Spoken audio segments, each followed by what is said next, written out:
Again, thank you all for coming. I know we're kind of in the home stretch here of campaign season. Because we have a large group up here, we're going to try to be as efficient as possible with questions. So first off, what we'll do with opening statements and then questions is we're going to draw a name each time out of a cup. That person will answer first, and then we'll move to the left, and that name will stay out of the cup. So probably not everyone will have the opportunity to answer first. We'll have to see how time permits. We have 5 or so questions. We'll try to get through as many as possible, and we'll also stop right at 9:30. In terms of timing, I think we'll do 3 minutes per person for an opening statement to just talk about yourself and what your goals are for being on council. Then we'll get into the questions, and we'll have 2 minutes per candidate to answer the question. And then if we have time to get to some closing remarks, we'll do that as well, probably 2 minutes just to wrap up for each person. So let bring you back in here, and I've got a 1-minute sign and a 30-second sign we'll hold up, and otherwise just keep track here on the phone and go from there. So we'll start with, I guess, opening statements, and it looks like Sarah will start off, and then we'll proceed to Dawn, and then start with John at the end. Well, I'd like to thank you all for hosting this today and for all the work you do in the community in terms of supporting businesses and through that the community. It's very important, and I think we all care deeply about this place. I also wanted to say I've appreciated getting to know my fellow candidates over the past months. It's been great. Most of you I didn't know before I started running. Some of you I did, but anyway, and then all of the, I really always like to make sure and thank all of the community members that have taken so much of their time, their precious time, to share their perspectives with me. I've learned a lot about a lot of different aspects of this community that through these past months, and it's been very helpful. And going forward, that will be valuable information, whether I'm elected to the council or not. So I really appreciate that. I came to Los Alamos about 30 years ago, and I really came for the science, but I fell in love with the mountains, and I fell in love with the community. And I married my husband here and at White Rock Overlook, so the nature is a very important part of this place to us as well. I care deeply about it, and one of the reasons I chose to run was because I feel like we do have a strong, amazing community, but we also have changes that will be facing us in the future.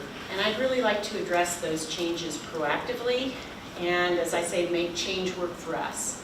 And so the areas that I've looked at as I spoke with folks and looked at some of these changes I saw on the horizon are to focus on were the economic base, and that means basically keeping our business and economy healthy as it is, but also helping to grow our small business base and doing some things that can contribute to, again, health and well-being of what we have, as well as potentially new businesses that the community really would like to see. And that not only helps maintain Los Alamos and White Rock as attractive places to live, but again, will help diversify the base a little bit.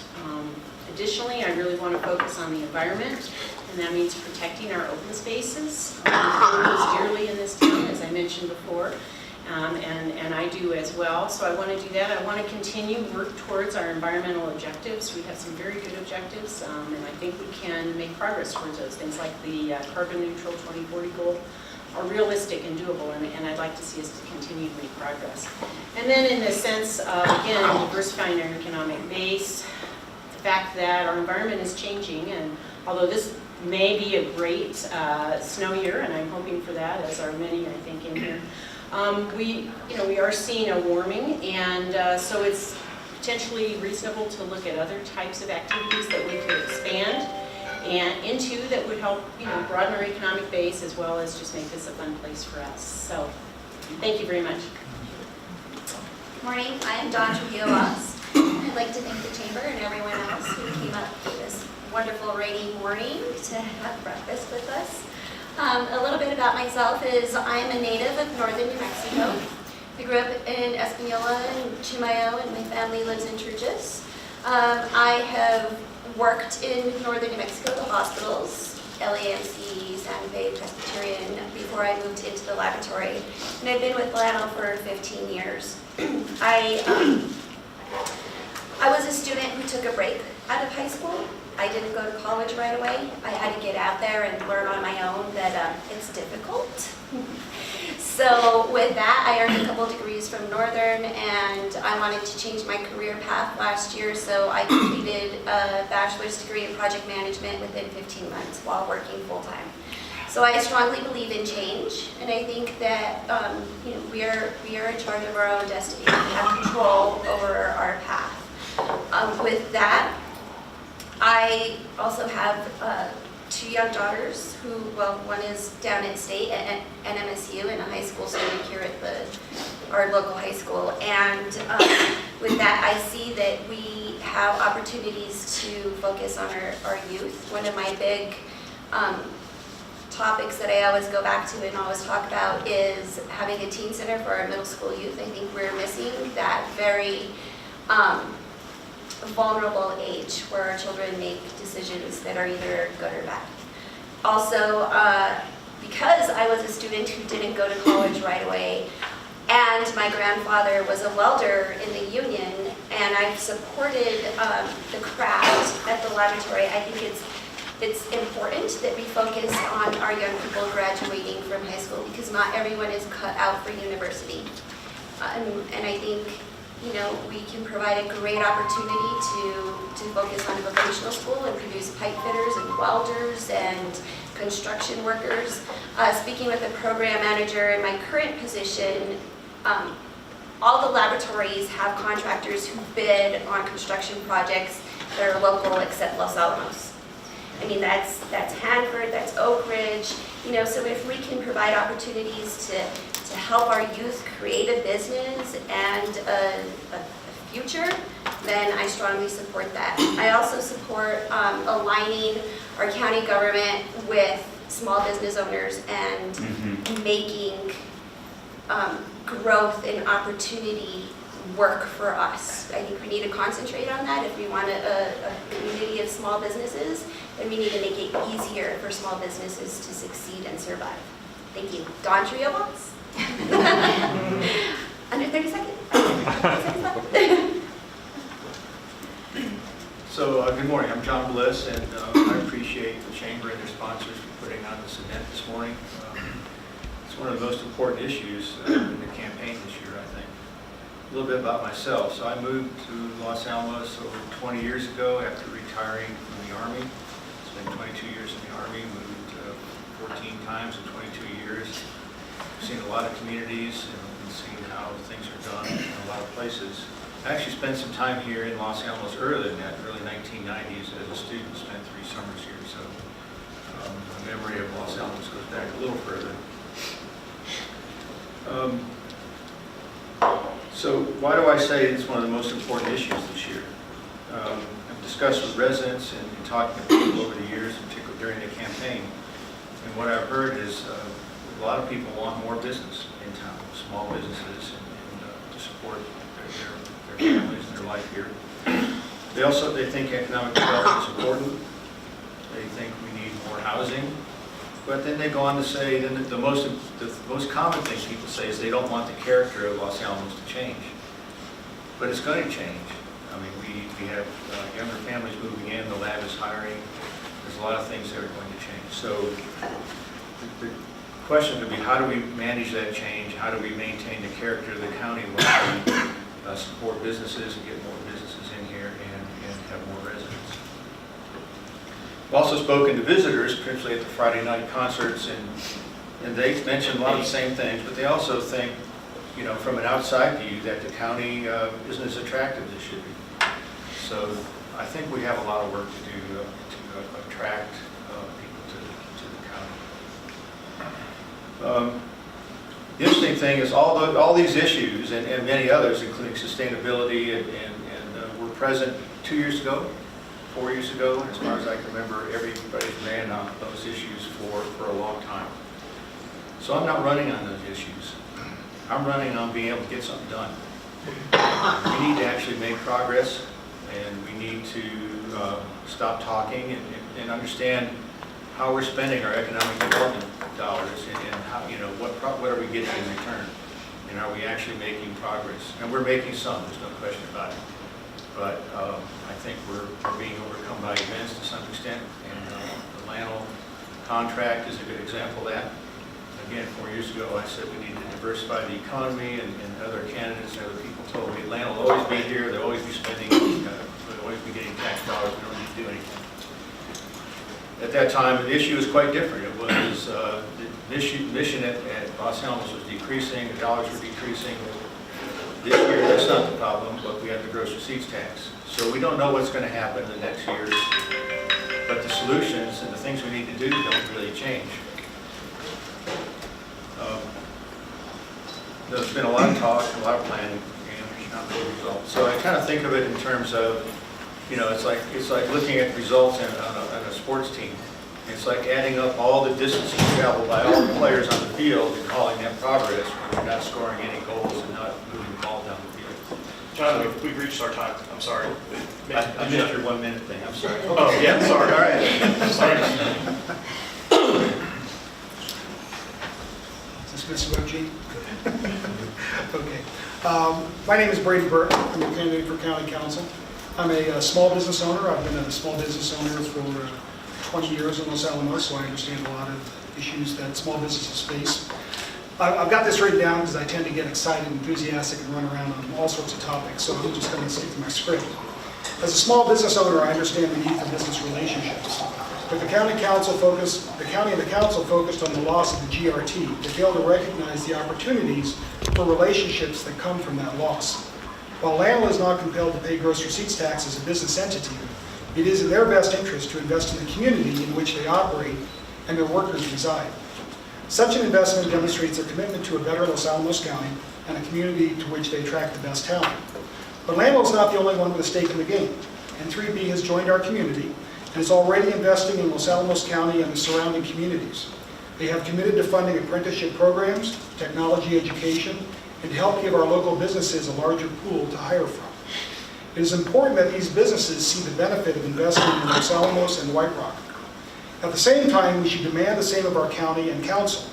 As the recipient of our direct tax dollars, we rely on the county to hire from our county communities so that our investment in them is realized by us, the voters and the taxpayers. No longer can we tolerate casual, off-the-hill hiring and contract awards to out-of-county businesses when we have those resources in Los Alamos County. Our county government should be leveraging local businesses and talent before sending our tax dollars off the hill. And when they do award out-of-county contracts, there should be conditions that require partnering with local businesses and creating apprenticeships for our youth. Likewise, the county should be finding ways to encourage new and existing businesses by purchasing goods and services here from you. This is how our council should be directing our county government to operate on our behalf. As your county councilor, these are the types of business relationships that I will demand. I'm Brady Burke and I'm running for council. So I'm David Israelowitz, and again I want to thank the Chamber for hosting this. So I'm kind of a known quantity, so I won't say much about my background. I'm very proud of my record. I've been in council for the last 7 years, and I like to, before going on to the future, I like to talk a little bit about what's happened in the last 7 years. So 7 years ago, we did not have Smith's Marketplace. We had not done the Central Avenue improvements. We did not have this beautiful Ashley Pond Park that's now become the center and jewel of the community. We didn't have a teen center. We didn't have a nature center. We didn't have all the improvements in White Rock as well. So I think when I look back on the things that have happened in that time, I think there's a lot of positive things, and I'd like to continue that positive momentum. So there are a lot of things that may happen in the next 4 years, and that's one of the things I think the citizens should be aware of. It isn't necessarily all the things that we think are going to happen, but how do we approach general problems. So the way that I do that is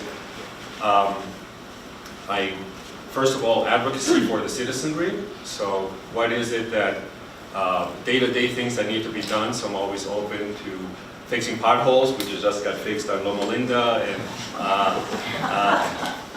little things like that that kind of keep the county going, responsive to needs and changes, and we are learning. The permit issue is a good example. We are changing things as we get feedback. The other issue is communication with the community, because there are certain things that we can do and there are certain things that we cannot do. There's a very strong anti-donation clause in our Constitution, which means that we cannot do direct assistance.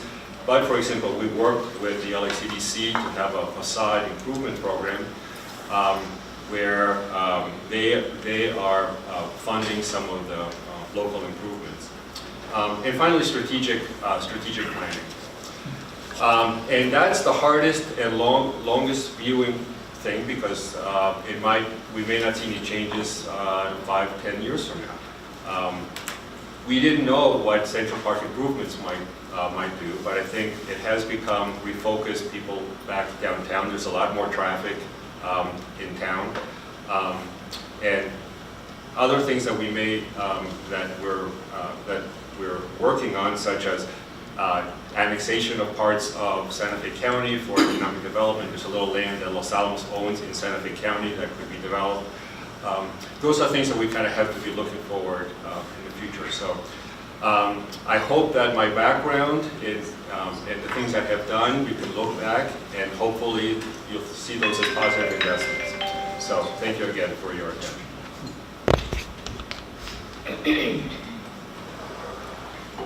Hello, I'm Helen Malinsky. Several of you know me.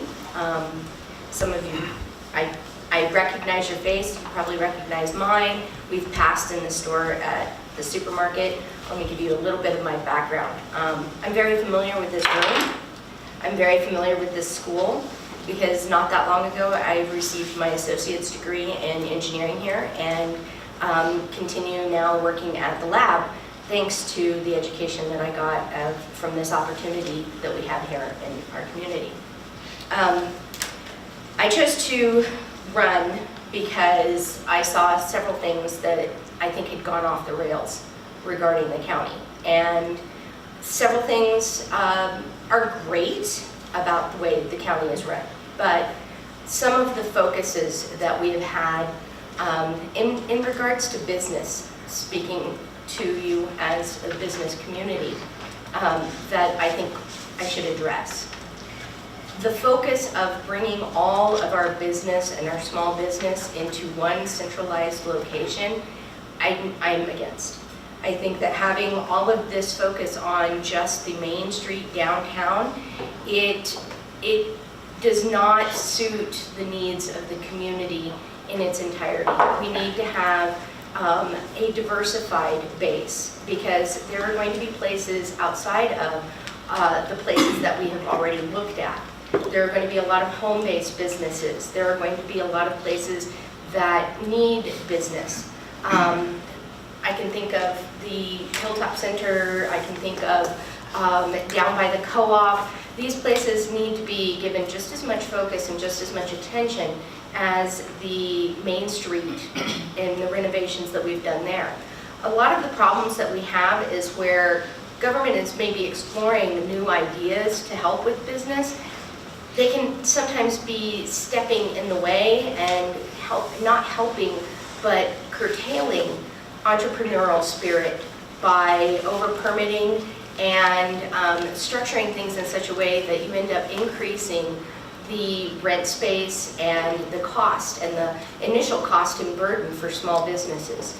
This is something that we need to evaluate and we need to look at, because if we want to expand our diversity of business in Los Alamos, we need to be very conscientious of the ways that government can sometimes meddle for good intentions, but in such a way that it puts too much burden on the small business owners that we are trying to encourage. Anyways, I look forward to your questions, and in this format, as well as on the street, and possibly the next time you pass me in Smith's. So thank you. Perfect. Well, my name is Randall Righty, and I'm a first-time candidate running for county council. So I moved here in 1992, came here to help start a small business called Neptune and Company. Our business manager used to attend these meetings pretty regularly when we had our kind of main offices located here. That's kind of another story. I actually wrote a letter for the Post, Daily Post, and about economic development, talking a little bit about our company history, so I won't go into that here. So I came here to start a business. We also raised 2 children here, so one thing that I was able to do was get involved in the community. And between being involved in the community and my business, just saw how when you get involved, you can help make a difference. And I think that's really the main reason why I'm running for this office. And so some of the things I've been involved in, just a little bit more about my background, I was involved in the Colorado Environmental Education Center on its board in the early 2000s for about 6 years. It was during the time when actually they were trying to put together their nonprofit business plan. So in addition to helping start a for-profit business, I helped start a nonprofit. And that's a lot of the businesses you actually see in town here are nonprofits. And some other things I was involved in included the Science Fair Committee. I was on the Science Fair Committee for over a decade, helping coordinate the judges. And I was on the County Transportation Board for 4 years. So, like other people have mentioned, it's really rewarding to get out and meet people and hear their comments and hear what different people have to say. And one thing I could talk about is housing. If you talk to people that have recently moved here, they'll bring that up, as that's been an issue. And housing is something that you can even look at as potentially helping economically as well. We can give an example of UNMLA students. Maybe if they didn't have to commute an hour each way and they had a more local accommodation, they might either spend more time studying or they might have time to work at local businesses. So that could be a benefit economically. So things are interconnected. I think just in the last minute I have here, just the thing that I think that's most important looking at the council and what we need to do is to be forward-looking. And that's actually a comment I got just a couple days ago from somebody who said they were interested in starting a small business and they wanted to make sure that the council and the county were forward-thinking in terms of their approach. And we have a plan from 2010, an economic development plan. Some parts of it have been implemented, some have not. Just for example, there is a community broadband initiative in there, which we have started to fulfill that, but it's still not there. So just thinking about forward-looking, I think that's something, an example of something we could probably use to help with economic development in the town. So, thank you. For those of you that just joined us, please help yourself to some breakfast. Make yourself at home. Thanks for joining us. Okay, we'll start the fun part now. So, looks like Randall, you'll get to start this as well.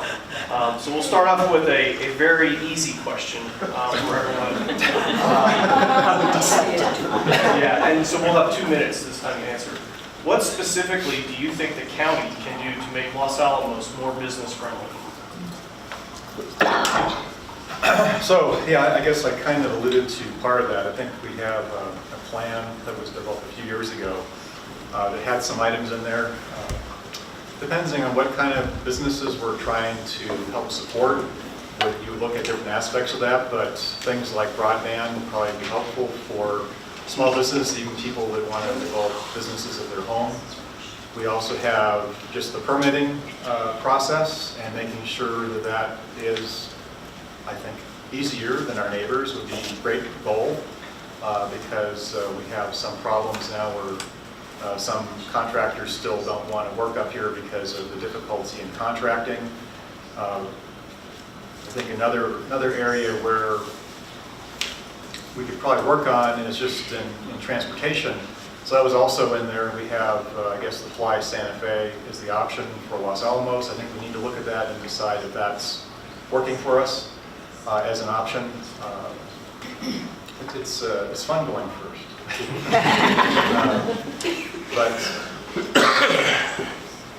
Yeah, I think those are the main things. And I think that, like I said, I think being forward-looking and really listening to what ideas we have from the community and business community is important. And paying attention to those and just looking at what things we've done that have worked in the recent past. Does anybody over here, I'm sorry to disturb you, but anybody have a white Bronco? Their lights are on. No? Okay, Thank you. thank you. Oh, we're going this way now? Yes, Oh, yeah, okay, we'll sorry, I continue thought the we were going same. that way. They'll continue the same. So I chunk it out into kind of maybe easier, medium, and then longer term things. Some of the things I've heard about from folks that go into the near and maybe relatively easy to do things would be things like signage, continuing to strong messages of shopping local and the importance of local consumers and to our local businesses, obviously. Other things like including in the economic vitality strategic plan an emphasis on local businesses. That isn't called out specifically as we talk about business development, and if that's something we choose to focus on, we should have that listed in there and have specific actions associated with doing that. I think additionally, working on, Randy mentioned broadband is an issue that as I've talked to some business folks, that would be helpful to them. Space issues, finding ways to assure that not only we can address vacancies in this town, although again, it sounds like we have a fairly high occupancy rate in some areas, but there are a lot of vacant space in others, but also new open spaces. There's things we can do to make sure that if we prioritize local businesses as space becomes available, that is in fact given a priority if that's what we want to do. So we can do those kinds of things. Longer term, clearly, as I've talked to businesses, addressing housing, addressing quality of life issues, and I think also establishing a really solid partnership with Triad is something we've got an opportunity to do now, and they're interested in helping with economic development. We should take advantage of that and develop some specific strategies we're going to work on with them. Thank you. Great. So I think one thing that Los Alamos could do to make a business-friendly environment is to work with our county government and align those goals with the goals of a business owner. First thing is communication. I came out into the community and I spoke with Cindy Wells from Pet Pangea, and the whole situation with that RFP and the way she was treated by the county was just awful. Awful, and I think our county government can improve on the way that they treat our small business owners. I spoke with Omar from Time Out Pizza, and by the time he moved to his new location, he was already $46,000 in debt because he couldn't get the county code enforcers to be on the same page, and it seemed like they were one deep. If one was unavailable to do an inspection, the next one didn't feel comfortable making a decision, and the right hand didn't know what the left hand was doing. So I think if we can align our county government to be on the same page and be proactive for getting our small businesses up and running and not procrastinating and holding them back, because a delay in the county government schedule, the code enforcer's schedule, he's still going to be paid the same. But that week that they're delayed, the business owner loses money and is in debt. So I think that's the number one thing to make things easier for our small business owners. Great, thank you. So I can get to some of my other things now. So what do we need to do? So I'd like to see that all the efforts of the different entities we have working on economic development are coordinating their efforts, and that we're all working towards a single goal. And emphasize small businesses, certainly. I think that's what retains the character that people want too. We don't want, certainly commercial, big corporations are good for what they bring, but the local business is what retains the character of the county. We need to improve our infrastructure where it can help, and again, I'd emphasize high-speed internet, to bring other businesses in town and to support businesses. And I've said before, 4 years ago, and it's still saying it, just what Don said, is make it easy to do the right thing. If you want people to get permits, then we should make it easy to get a permit. Easy to do modifications to building or to do energy efficiency changes to your house. So You know, I've been at the United Church, on the trustee board, the building committee now for all these years. We've done a major remodel in 3 phases, and every one is just so difficult to understand what's really needed, what we really need to do.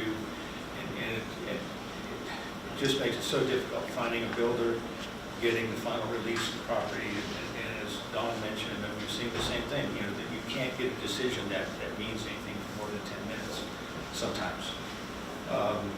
So I think there's plenty of things we can do to make it easy in the short term. The long term, of course, is the strategic planning and how we organize, how to make the economy more attractive to businesses.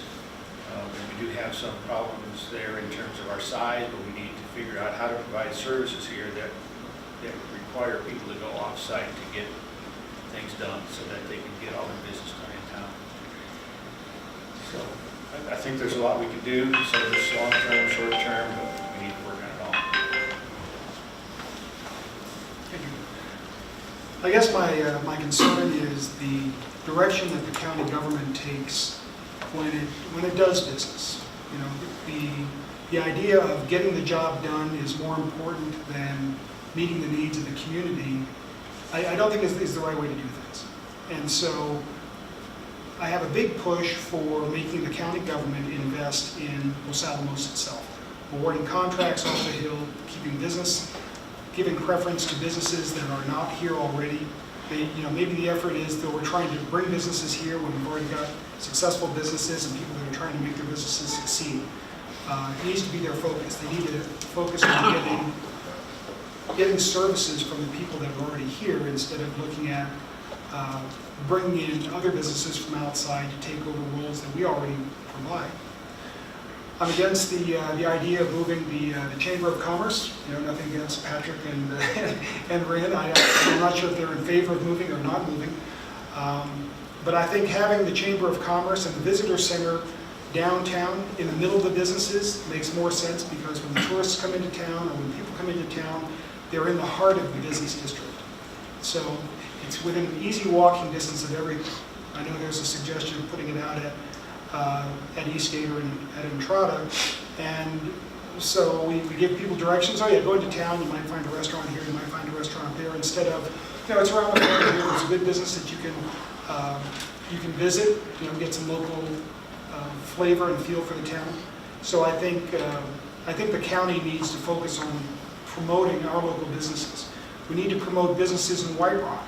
We need to build businesses there. We have a chamber, we have a visitor center down there. And again, we see the same issue with that as we see with having it out at the entrance park. Well, you have to go up to Los Alamos if you want to find a business that you can buy things at.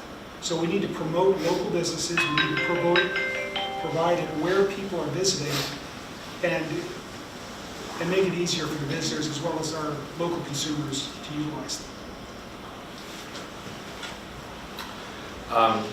So I think there are a lot of good ideas that have been proposed already. I don't want to revisit a lot of those. One of the things that I found talking to small businesses is the difficulty in finding people to hire, to retain, that you can train and that they can stay in town.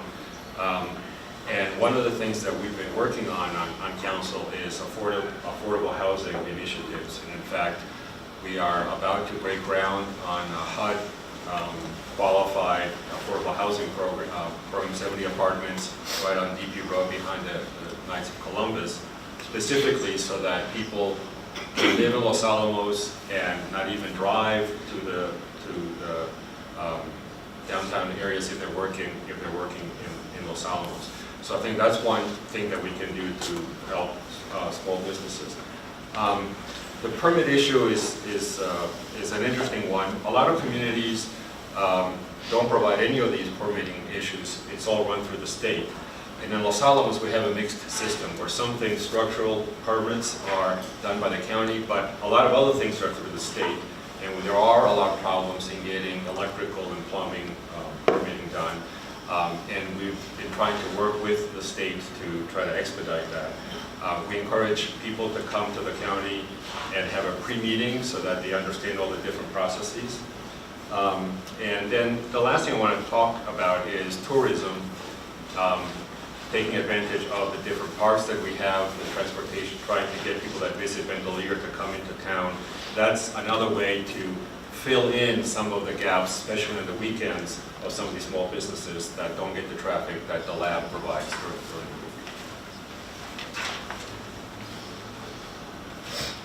the week. So I got to hear everybody else's, so I get to have a little bit more of a scope here.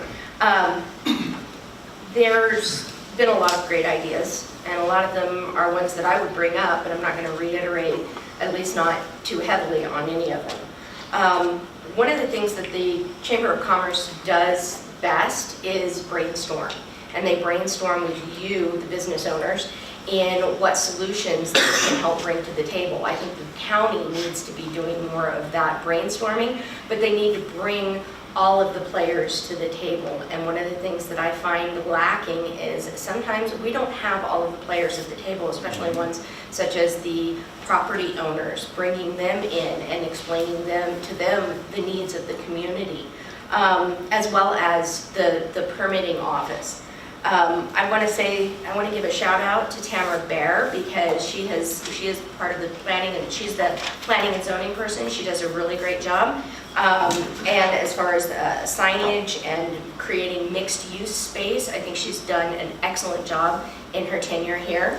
But we need more of that kind of motivation at the county. And I want to say that making the environment for small businesses to be competitive is the key. And you being competitive means that you get to keep the business on the hill rather than having people go off the hill or buy from Amazon or leave to do their business and take their money elsewhere. But keeping you competitive means that your burdens, your debt burdens, have to be addressed. And that means rent as well as overhead. And those are the specifics of business that you have to deal with. We need to find a way as a county government to make that easier and streamline it for you. Thank you. Great. We'll draw for the next one. Brady, you get to start this time. All right. There has been a lot of discussion recently about the condition of commercial property in our community. What do you see the county's role is in making sure commercial property is well maintained and attractive to potential renters? And would you support implementing a vacancy tax or fine as other communities have done? Who want to start?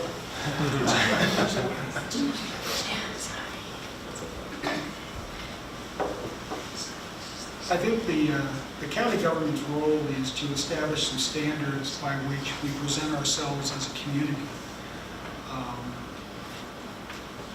And the ordinance violations, the nuisance ordinance violation that's come under fire recently is one of those topics that I think we need to have to address issues where we have an appearance of a blight, but the impetus is on the business owners to make their property attractive.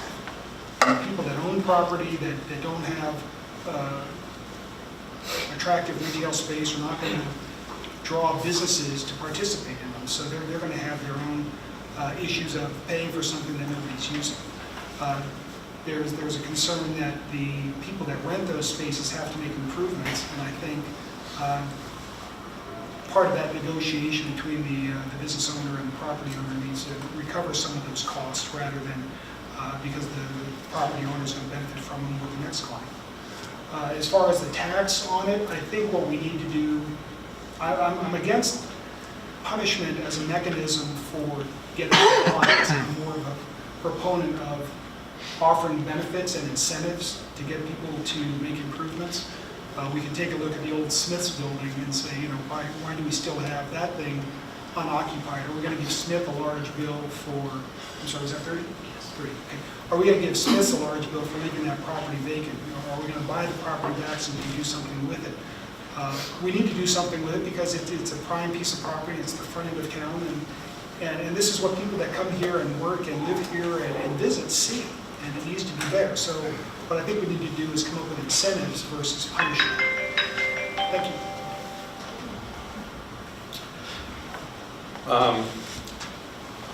So making the area more attractive,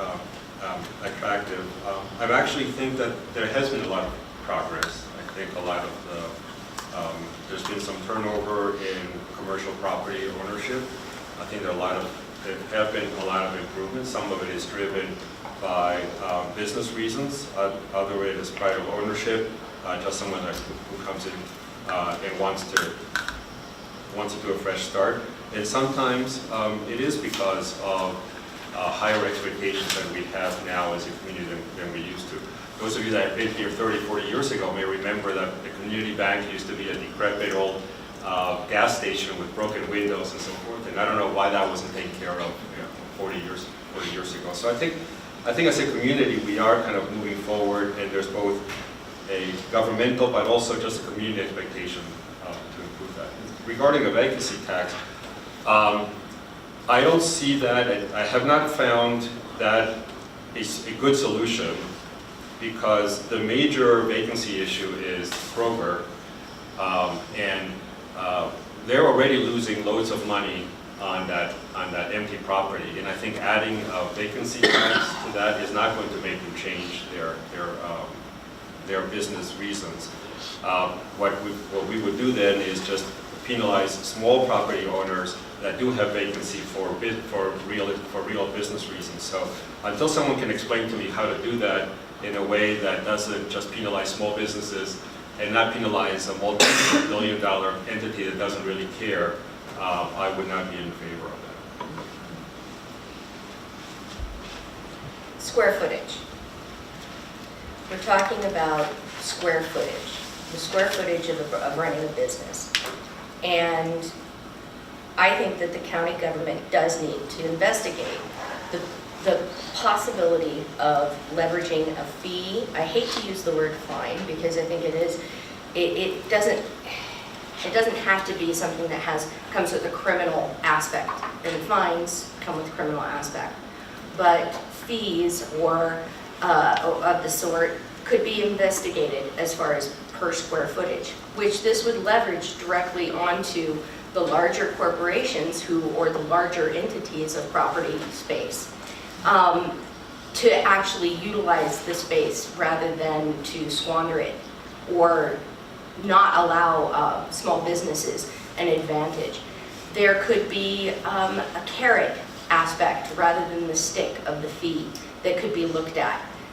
Perhaps a way that the county could provide a benefit for these landowners to open up their spaces for a temporary time that at a lower rent. These things could be discussed, but we've got to bring all of the players to the table, and we have to be able to incorporate a lot of different free speech and ideas to find the solution. And I don't think that that's something that has been fully developed from the county's perspective. Thank you.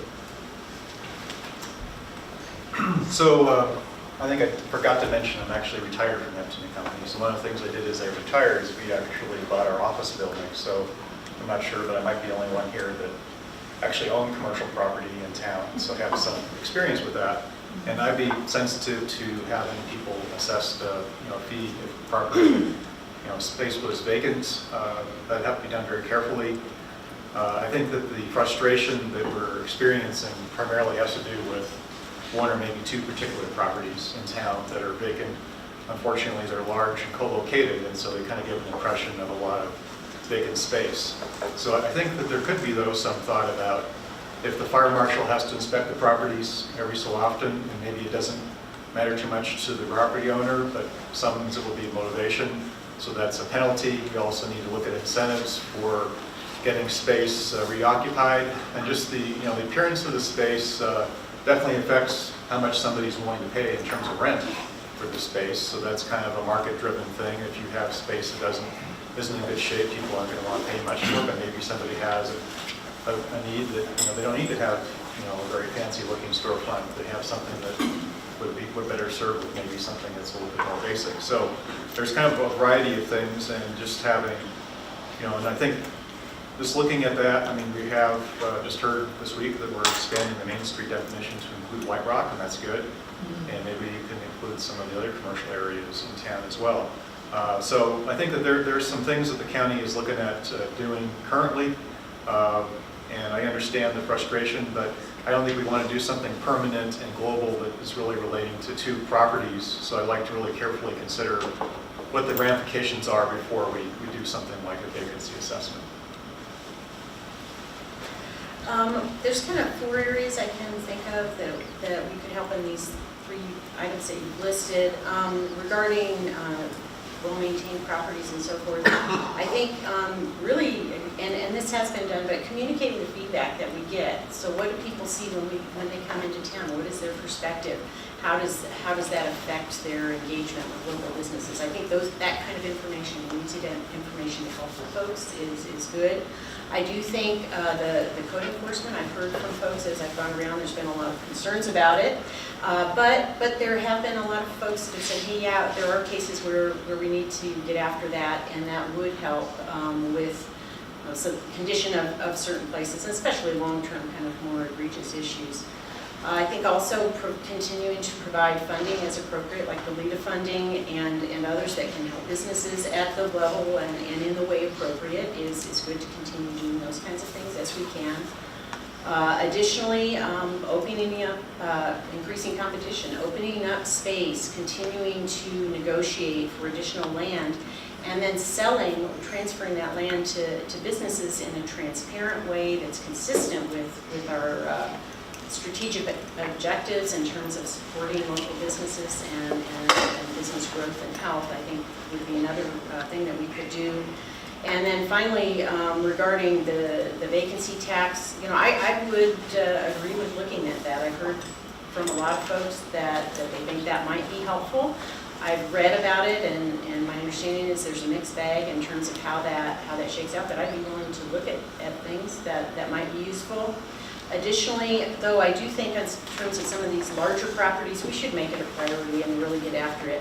I've said if there's one thing I hear consistently that everybody agrees in this town is that these few large, long-term vacancy issues are just driving folks crazy, and we need to get after it. So. Great. So if you Google this problem, it's nationwide. Some communities are looking into tax fraud, where property owners are writing off this as a loss because they don't want to get involved into short-term leases or short-term rentals. Other communities are actually taking that fine and multiplying it by 3 times and having that fine paid to the community.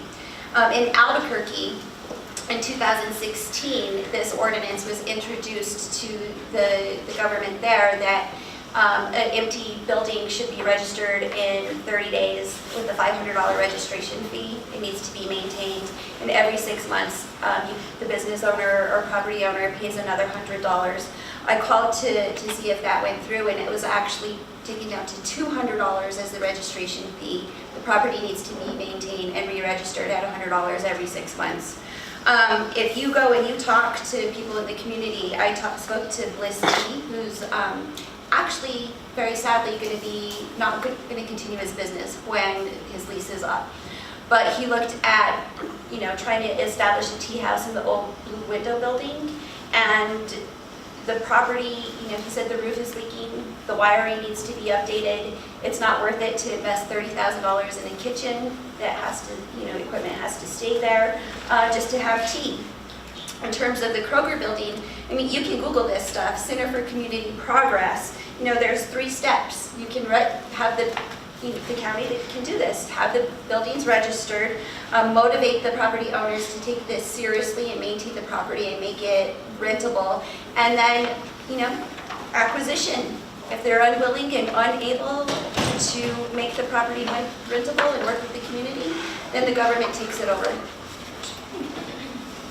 It's aggressive, maybe not. Maybe that shouldn't be applied to every small business owner that has a building, but our Kroger building, that's huge, and that's a national chain. I think we can address that and make it work for us. So it's my turn to go late in the game here, so a lot of good ideas has been mentioned, and I agree with some of those, some not so much. But let me just say, one of the things that was mentioned was land transfers and getting some competition for real estate. All it's going to result in is more empty buildings unless we improve the business climate. We have tenants to move into those places. So everything was, that's not a real long-term solution.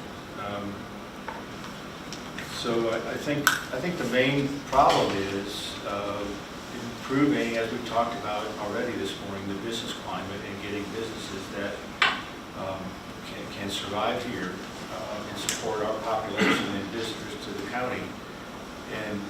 And I would hope that the landlords would understand that an improving business climate is good for them as well.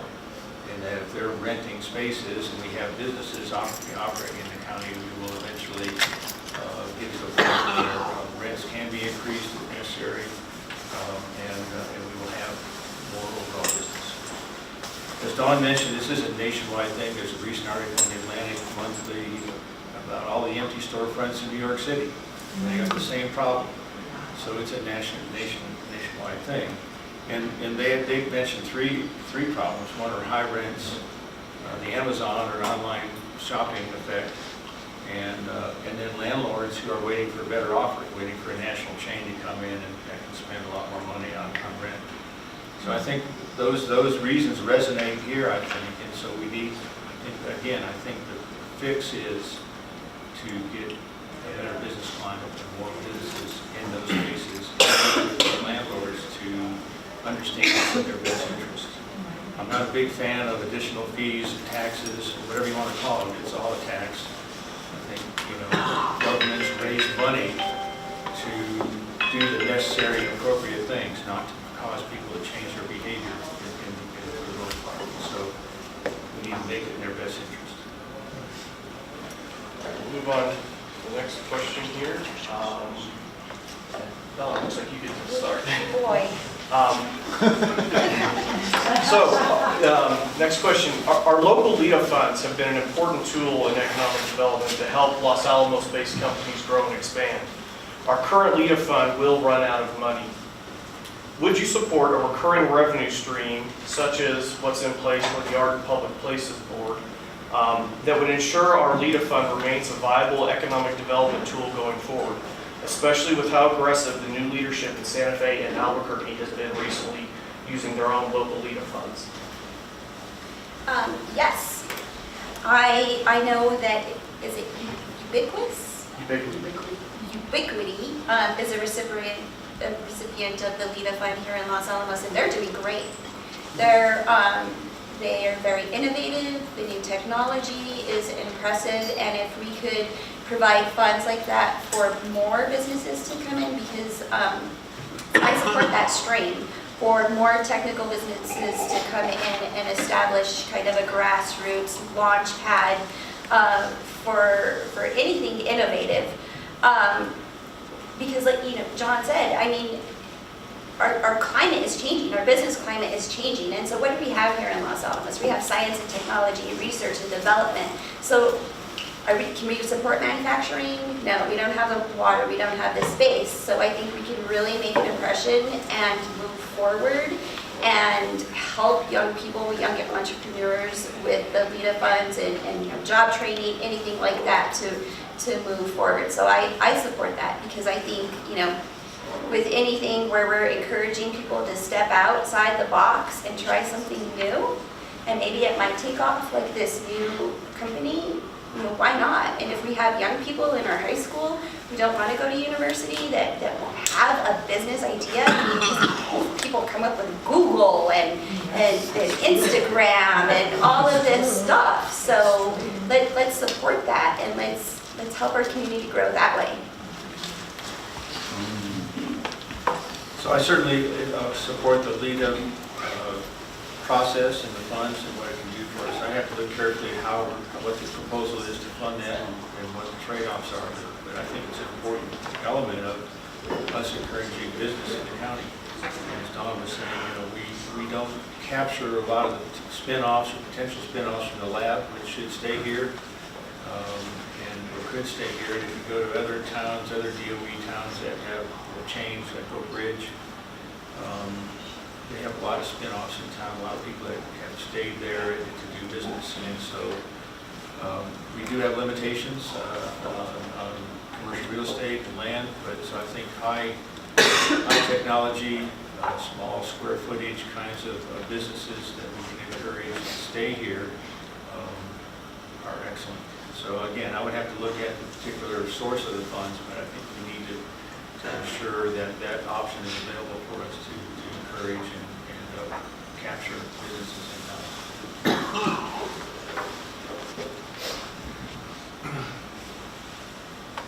Well, I can appreciate the benefits of the county providing LEADER funding as an investment fund for new businesses.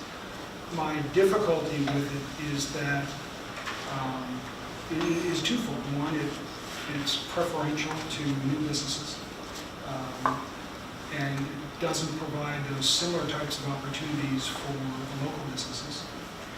And the second is that I'm more in favor of businesses being able to come up with good ideas and succeed on their own. You know, for the community to be putting money into them and giving special preferences to them. You know, I think we should be working the other side of it. I think we should be making it easier for businesses to be here, which benefits both the existing businesses and new businesses coming in, rather than us giving preferential treatment to businesses that are coming in over businesses that are already here. So let me back up a minute because I think it's important to understand what LEADA is. So LEADA is one of the exceptions to the anti-donation clause in our Constitution. The way it works is that local government can provide support to a local business, but there are clawback provisions. You have to, the business has to guarantee a certain gross receipts taxes, certain businesses, and so forth. And that part becomes part of the conversation. And there have been situations where we've clawed back a building, or because those were not fulfilled. So I think we've been very successful with that. I disagree that it's only been for external businesses. The biggest example is the New Mexico Consortium, which is a local business. We gifted the land and provided some low-interest loan for them to build the building. And Ubiquity, for example, was incubated there. We have several other Pebble Labs and other businesses that have come out of that. And I think we finally found kind of a secret sauce mechanism to get laboratory tech transfer and to build, to have it not only spin out of the laboratory, but stay in Los Alamos by providing this incubation. The way the New Mexico Consortium works is that you rent equipment. It is very, very expensive equipment. If you only use it for 3 hours, that's how much time you pay for. So definitely, I think it's been a great success. Again, you have to do it with businesses that are existing because they have to commit to this return on an investment. So you can't just have somebody come into town and say, "Hi, can I have some LEADA funds?" It has to be an existing business. So, but within those constraints, I think it's been very successful, and I think I would definitely want to continue that, either with internal funds or set-asides or something like that. So, short answer is yes, I'm very in favor of the LEADA funds. As with most people here in Los Alamos, very impressed with what's been accomplished within the constraints of the LEADA funds. But I share some of the concern that not just existing businesses, but small businesses in the community that are wanting to overcome some of the problems with upgrading and becoming more competitive, having access to the LEADA funds, perhaps in some kind of a retroactive way, I think would be beneficial for the existing business community. One of the things that I think also could be investigated with regards to the LEADA funds is utilizing these startups or the investment as a way to leverage internships with our UNM partner, utilizing the teens and the young adults and even returning students that are looking at, trying out their hands in entrepreneurship or technology that's relevant to the business, requiring some aspect. I know that may seem like a burden, but it would actually help them with employment opportunities if they were having to build that base with the partnership. Thank you. Yeah, so I guess the question is a couple parts. So I am in favor of the LEDA program, and I think we've had some benefits of that program recently. One thing I think we need to be careful about with any new businesses is the retainage issue and actually keeping them longer term. So that's something that we need to be looking at as to what things can we do to help more systematically help retain. We can get a business to start here, what's the likelihood of them staying in town? So I think that's pretty important. The other part of it has to do with the mechanism, I guess, for how we might continue to fund LEDA. And so the question didn't have any specifics, so we can kind of imagine what we might, I guess, it might be something like an assessment like we have for new construction projects. Potentially that could be good. I guess it's a matter of looking at how much money we would need to raise and what mechanisms there might be. And potentially it could even just be a line item in the budget out of the general fund, which then relates to, well, how much tax revenue do we have? And then what priority we could put on diversification. I think if we were in a scenario where we were to lose GRT for some period of time, I think we would have wished we had more diverse business and we could retain them. So I think in general it's a good idea. It's a good idea to do this, and I think we need to look at it, of course, from a systems perspective as to what other things can we do to help retain businesses as well as attract them. So thank you.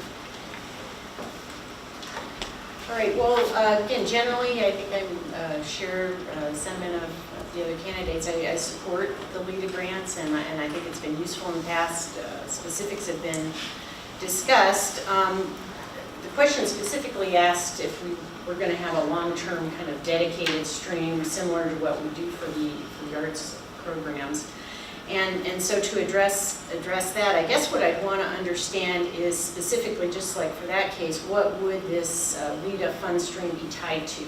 The arts is tied to specific roads and things like that. And so to understand both what is the generating mechanism and kind of what is the needed or anticipated amount of funding that we'd be looking at that. So, obviously you want to clarify that sign up completely, but generally clearly support it.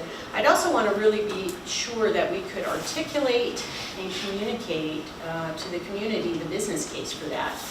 There have been successes, as we've chatted about here, but I think rather than do it in an anecdotal method, I'd want to really show that in a clear business case to, hey, this is support important. This does address our strategic goals of economic diversification and supporting local businesses. And so I'd want to make sure we included that in the effort. I'd also want to make sure that it clarifies, again, with the idea that of supporting new businesses, how supporting new businesses might help support longer-term businesses in the area. I mean, you can imagine there's a story there regarding if you get kind of more of a critical mass, you kind of change consumer habits, so that everybody's shopping more and more in Los Alamos. But again, I want to make sure we clearly identify and are able to include that in why we would go after this. And so that's how I would approach it. Move on to the next question. We've got time for at least one more, depending on how fast people answer. We might squeeze a fifth one in here. So looks like David will get the honor to start off this time. And here it is. Local businesses are struggling to find employees. A lack of housing is one of the reasons behind this. Given our limited supply of land, what can the county do to creatively address the housing issue? So I addressed that a little bit earlier. Maybe I can go into a little more detail. So Los Alamos traditionally do not qualify for what's called income qualified housing, where you pay a certain percentage of your income, and then the government kind of pays the rest because we have a relatively low unemployment rate and so forth. But it turns out that because we had such very, very low vacancy rate on apartments, the the law was changed, so somehow we qualified. And that's why we're donating land on DP Road, and as I mentioned, building 80 apartments that will be income qualified. And in fact, we just checked with MFA, the Mortgage Finance Authority, and we could actually start another project. So we are starting to have conversations about having even a second apartment building that would permit that. And it turns out it was very highly rated. This is a competition across the state because this location is a brownfield that's being restored. There is local employment, there's local transit, there are local places for people to shop.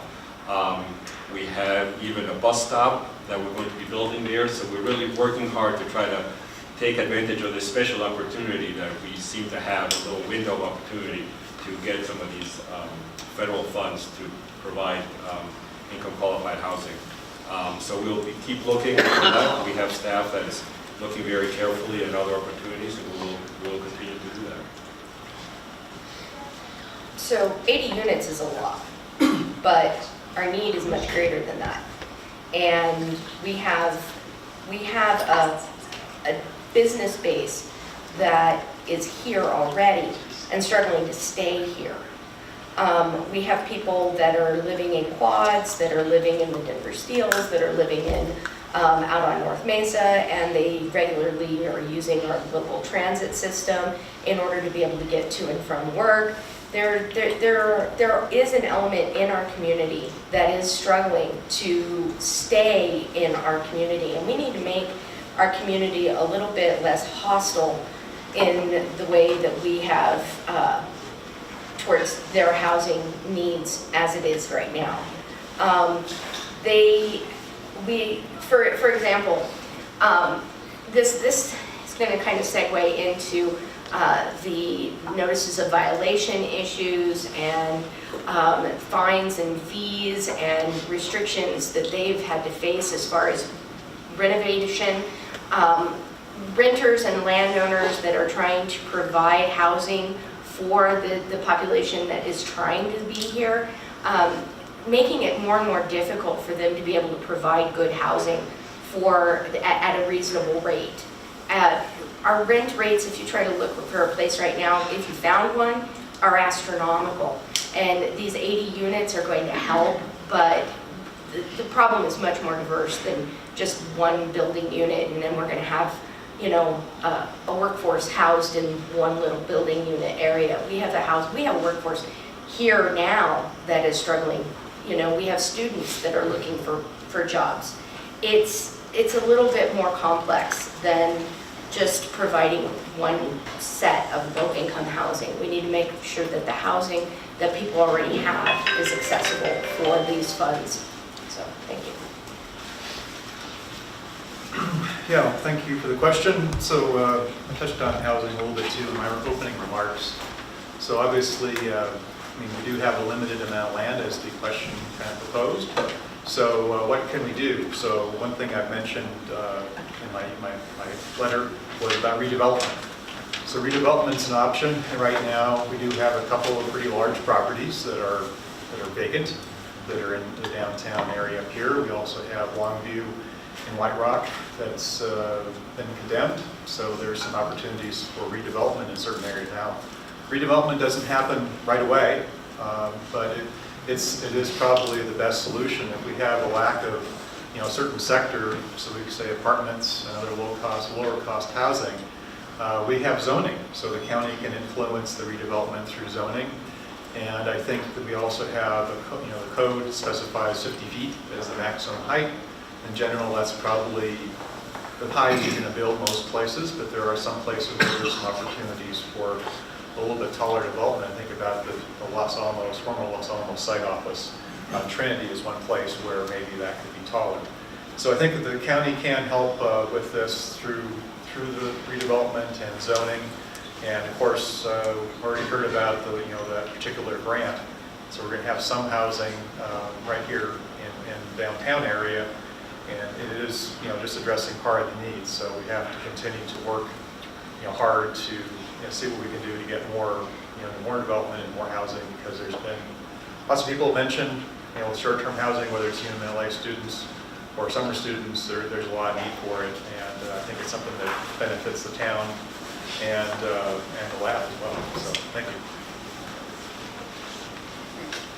So fundamentally, in terms of businesses, there's a couple issues associated with housing. It is people that could work at these businesses, being able to live and work and get to work easily here, but it's also having more consumers, right? I mean, there's two sides to this, so that helps the businesses too, according to businesses I've spoken with, and this makes sense. So I think continuing forward with, there's a number of efforts underway, and continuing forward on these, the unit affordable housing needs in White Rock. There's a number of things that we are doing and should continue. I do agree that looking at rezoning, looking at different uses for the kinds of land we have, mixed. A lot of young folks I've talked to are interested in kind of the mixed housing approach, living near a coffee shop where they could go and things like that. And so kind of things we haven't done here in the past, I think would be good to look at. Using some of the land is not well used now. But fundamentally, I think what we really need to do in addition is step back and develop a kind of a tactical look at where we need to go. So we need affordable housing, we need, I've talked to a lot of folks that would like to get out of their big house and move to a nice little condo or apartment downtown. Again, that would be good for business. And single family homes. So we need kind of the spectrum, and I think if we're going to inform these efforts as to how we use the precious land we have, say if we get new land from DOE or we do redevelopment, what are the kinds of housing we need most, and how many of each of those categories we need most. And also, how many could we realistically build in our town, because we're probably not going to be able to build everything everybody wants.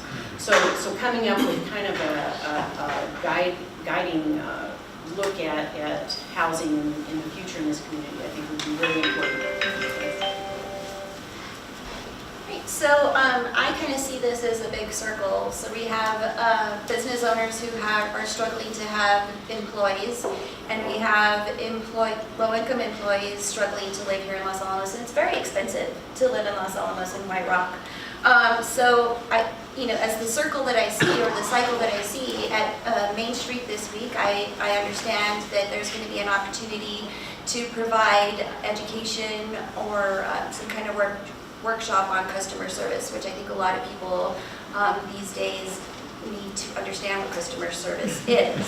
So if we have customer service here for these low-income employees, and we provide low-income housing, and if there's going to be 2 projects for low-income housing, I'm in complete support of that. As a child, my mom was a single mom, and I lived in the housing projects down in Espanola, so I know how that is.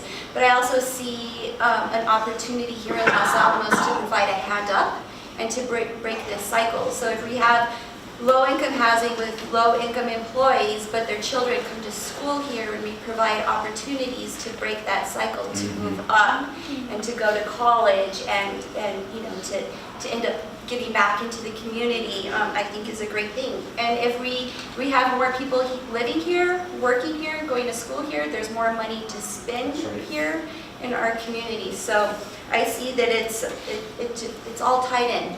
So I strongly support that, and great opportunities, like if you have a chance to talk to Cindy and about her presentation for the RFP, the building that she was going to provide for her pet shop actually had 7 apartments up top, which, wow, that's amazing.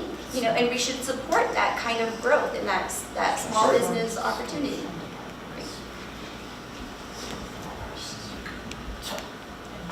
So I support what the county's done so far, and David's comments about the income qualified housing being built. I was aware of that. What I wasn't aware of is the possible second piece of that. That's excellent. Housing is key, as well as the business community, as I mentioned. I think that they're all interrelated. So you can't run a business without people. People can't live here without some services and businesses, and that's what they want. So everything's related, and particularly in terms of employees and being able to run a business. That's a specific question. So we need to get workers as well as residents. So in terms of residents, I would look, is there any other opportunity for land swaps or transfers to get land to put housing on?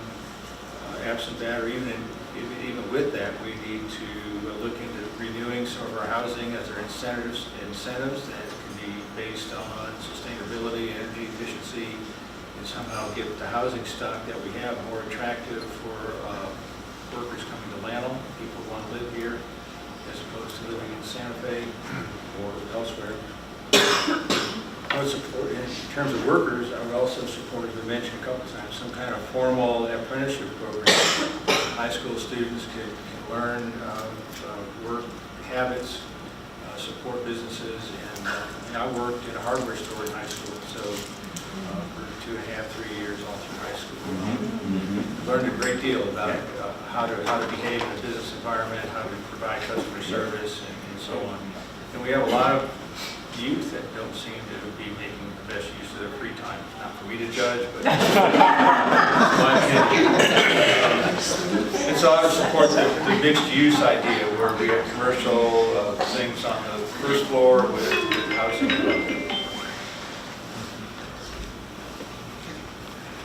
I disagree with how the current affordable housing programs are being operated. And affordable housing is important. I think it's important that the people that work in Los Alamos live in Los Alamos. Quite frankly, they live here, they spend their money here, they invest in the community, they become a part of it. And so we need to have affordable housing. But the way that the county has been running the affordable housing program is unacceptable from my perspective. I sat on the Housing Authority Advisory Board, which is supposed to address the issues of affordable housing. And the programs that we have right now, say for example, home ownership, there's the program for affordable housing allows people to buy those properties, but no sooner do they get into those programs and buy those properties under these supported mechanisms, then they are the owner of the property. So that house is no longer available for affordable housing. So as we find these additional properties and we put people in them, we immediately take those properties off the market. Same thing for consistency in affordable housing. So we have a project that's going to create some places for people to live up here, but we have nothing in White Rock. Well, we have the A19 project that's being built down in White Rock, but the county and the council decided not to put any affordable units in that development. And when I brought it up at council meetings, they said, well, that train's already left the station. So we're not consistent in our implementation of affordable housing, and we need to be. If our vision is to have business growth in White Rock, we're going to need to have affordable housing in White Rock as well. And we should have already been starting on that as a goal in addition to affordable housing in Los Alamos. So I think we need to make some changes to the programs that we have, and we have to support the affordable housing on a mechanism that supports all of our community. Okay. So we are just about out of time. What I would like to do is have each of you give a very brief, say, 1-minute closing. And do you want to draw who begins with that? Helen, start. I get to be first and last. Yes. This is awesome. So,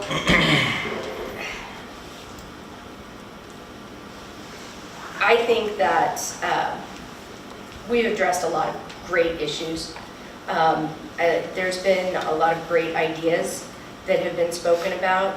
The overarching goal for why I am running for county council is stewardship of our community's resources. And almost all of this has been about how we need to steer our ship going forward. There's been good things done, there's been some not so good things done, and I want to keep things going in the right direction. The partnerships with business are critical to achieving that goal. So thank you, and I ask for your vote. Well, thanks very much for inviting us to this, organizing this, and great questions.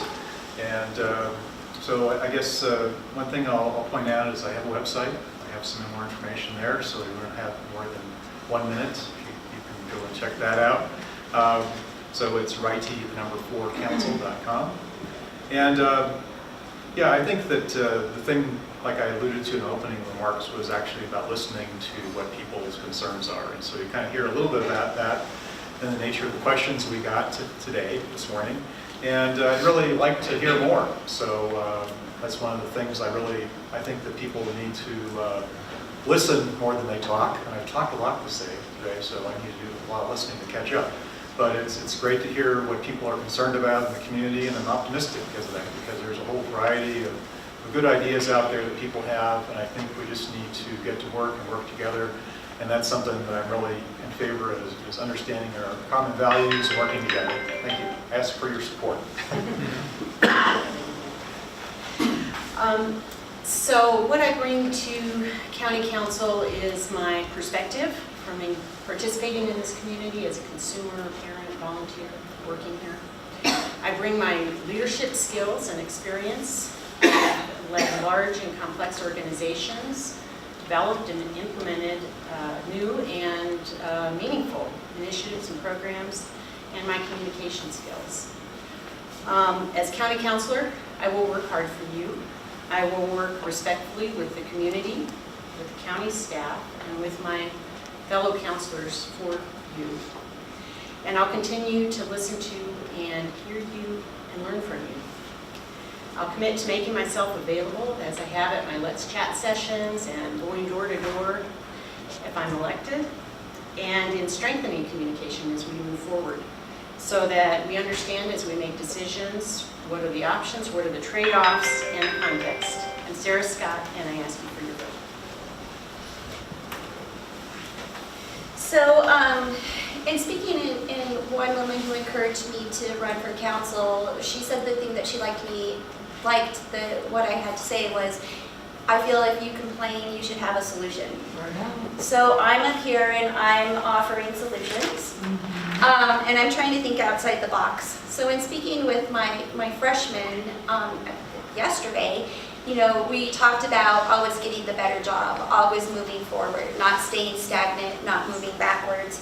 And that's what I want to do as a county councilor. I want to move forward. I see where we can make improvements. You know, one thing that I think I have is, you know, I started out at the bottom. I told you I lived in the projects. I went to Espanola High School, which doesn't have the best reputation. I didn't go to college right away. So I've been down here and I've worked up. And I made change for myself, and I think that we can make change in our community and our government, and, you know, lift restrictions and communicate with small businesses. Thank you. Dawn Trujillo Boss.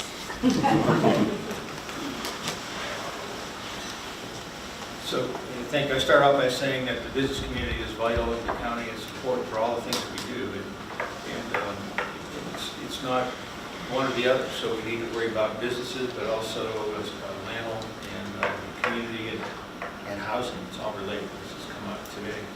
So I've been involved in several organizations. I've learned a few things. One is that you measure success by progress, not activity. Needed improvements in an organization aren't always obvious before you get into the organization, so like the county government. So we can all talk about what we should do. They may not be the right things. We need to understand from the staff and the citizens what really needs to change. Leadership matters, and I did say some things earlier about building permits and so on. And every interaction with county staff has been pleasant. They're all helpful, except they don't seem to be able to make decisions. So there's something in the leadership that's causing things not to happen. So that's what I'll work on. Vote for John, please. So my contention with the condition of our community and our county government and the council is that there's a disconnect between the voters and the taxpayers in our county government and council.